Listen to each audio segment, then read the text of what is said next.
Bonjour tout le monde.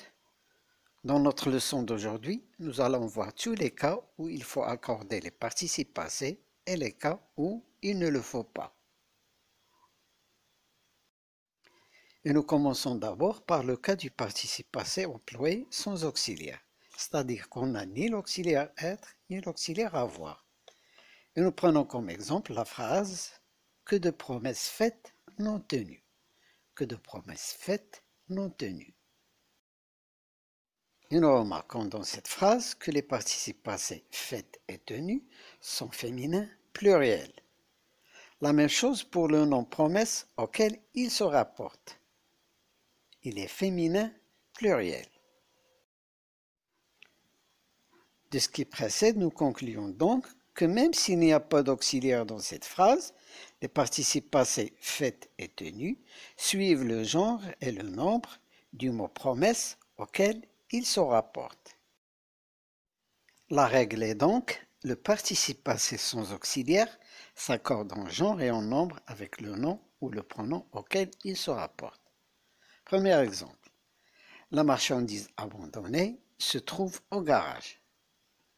Alors dans cet exemple, le participe passé abandonné suit le nom auquel il se rapporte marchandise, en genre et en nombre, il est féminin singulier. Deuxième exemple, remis en liberté provisoire, le prévenu ne se manifeste plus. Là, nous avons le participe passé remis masculin singulier, tout comme le nom prévenu auquel il est associé. Ils sont tous les deux masculins singuliers. Qu'en est-il maintenant du participe passé employé avec l'auxiliaire être? Là, la règle dit le participe passé employé avec l'auxiliaire être s'accorde en genre et en nombre avec le sujet du verbe. Si le sujet est le pronom relatif qui, l'accord se fait avec l'antécédent du pronom relatif. Premier exemple, elles sont rentrées tard. Alors là, le participe passé rentré s'accorde en genre et en nombre avec le sujet elles. Deuxième exemple, une lettre vous a été adressée. L'auxiliaire être ici est au passé composé de la voix passive. Alors a été ne doit pas nous tromper, il s'agit bien de l'auxiliaire être. Là, le participe passé adressé s'accorde donc avec le nom l'être auquel il se rapporte. Il est donc féminin singulier. Alors, toujours dans le cadre des participes passés des verbes conjugués avec l'auxiliaire être, voyons le cas des verbes pronominaux. Nous commençons par les verbes essentiellement pronominaux. Alors là, il s'agit de verbes qui n'existent qu'à la forme pronominale, ou alors ont un sens particulier à la forme pronominale. La règle dit le participe passé des verbes essentiellement pronominaux s'accorde avec le sujet du verbe. Premier exemple, ils se sont méfiés de cet individu. Le participe passé méfié s'accorde avec le sujet il. Il est masculin pluriel. Deuxième exemple, elle s'est aperçue de l'absence de son bébé. Là également, le participe passé aperçu s'accorde en genre et en nombre avec le sujet elle. Passons maintenant aux verbes pronominaux réfléchis. Alors là, le sujet du verbe pronominal réfléchi fait l'action sur lui-même ou pour lui-même. Dans ce cas, nous appliquons la règle du participe passé employé avec l'auxiliaire avoir. Il s'accorde avec le complément d'objet direct si celui-ci est placé avant le verbe. Premier exemple, elle s'est lavée. Elle a lavé qui? Elle a lavé elle-même. S est mis pour elle, donc le complément d'objet direct est placé avant le verbe.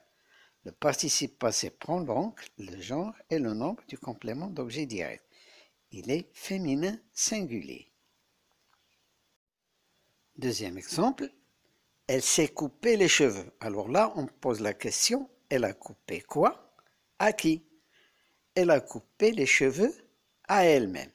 Le complément d'objet direct, les cheveux, est placé après le verbe. Il n'y a pas d'accord. Le S ici, de ce, est complément d'objet indirect.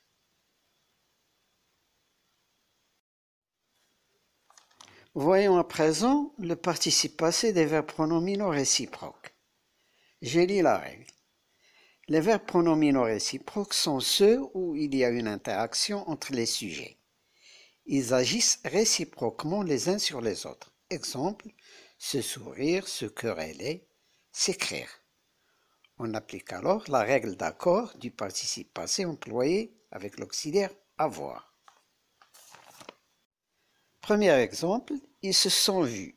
Ce ici est complément d'objet direct. Il est placé avant le verbe, il y a donc accord du participe passé avec le complément d'objet direct pluriel. Nous mettons un S à vu. Deuxième exemple, ils se sont écrits. Là, ce est complément d'objet indirect, car on dit écrire à quelqu'un. Donc, pas d'accord. Le participe passé est masculin singulier. Prenons maintenant le cas du participe passé employé avec l'auxiliaire avoir. Nous avons dit précédemment que lorsque le participe passé est employé avec l'auxiliaire avoir, il s'accorde avec le complément d'objet direct si celui-ci est placé avant le verbe. Exemple, dans la phrase « J'ai appris mes leçons », le complément d'objet direct est placé après le verbe, donc pas d'accord, mais dans la phrase « Mes leçons, je les ai apprises », le complément d'objet direct est placé avant le verbe, il y a donc accord.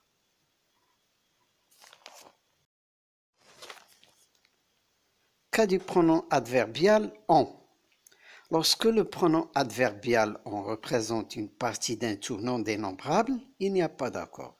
Exemple, il a donné plus de coups qu'il n'en a reçu.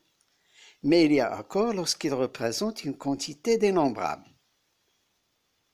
Exemple, des oranges, j'en ai acheté hier.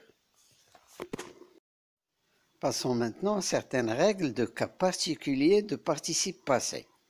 Et nous commençons par les expressions excepté, passé, etc. Alors là, la règle dit, les participes passés excepté, passé, étant donné, mis à part, vu, restent invariables s'ils sont placés immédiatement avant le nom ou le pronom auquel ils se rapportent. Premier exemple, tout le monde est là, excepté les parents. Excepté est placé avant le nom auquel il se rapporte. Il n'y a pas d'accord. Même chose pour les deux phrases, mis à part la grammaire, j'ai tout révisé et étant donné votre cas, je vous pardonne cette fois. La suite de la règle, les participes passés excepté, passé, étant donné, mis à part, vu, s'accordent s'ils sont placés après le nom ou le pronom auquel ils se rapportent. Premier exemple, les coureurs arrivent, les derniers exceptés. Les derniers, masculin pluriel, excepté, masculin pluriel également. Deuxième exemple, je vous cède ce produit à 50 dirhams, toutes taxes comprises. Taxe est féminin pluriel, comprise, féminin pluriel également. Quant au participe passé ci-joint, ci inclus, ils restent invariables s'ils sont placés en tête de phrase ou s'ils sont suivis d'un nom sans article. Premier exemple, ci-joint, ma lettre de recommandation. Deuxième exemple, vous trouverez ci-joint, copie du contrat. La suite de la règle, les participes passés ci-joint, ci inclus, s'accordent avec le nom auquel ils se rapportent s'ils sont placés après le nom ou s'ils sont suivis d'un nom avec article. Exemple, les lettres ci incluses serviront le jour du procès. Dernier cas que nous abordons aujourd'hui, le participe passé employé avec avoir est suivi d'un infinitif. La règle dit, le participe passé suivi d'un verbe à l'infinitif s'accorde avec le complément d'objet direct qui le précède lorsque ce complément d'objet direct fait l'action exprimée par l'infinitif. la fillette que j'ai vue chanter sur scène. La suite de la règle. Le participe passé ne s'accorde pas si le complément d'objet placé avant ne fait pas l'action exprimée par l'infinitif. Exemple, les marchandises que j'ai vues charger dans le camion. La séance d'aujourd'hui est terminée. Au revoir et à bientôt pour une nouvelle leçon.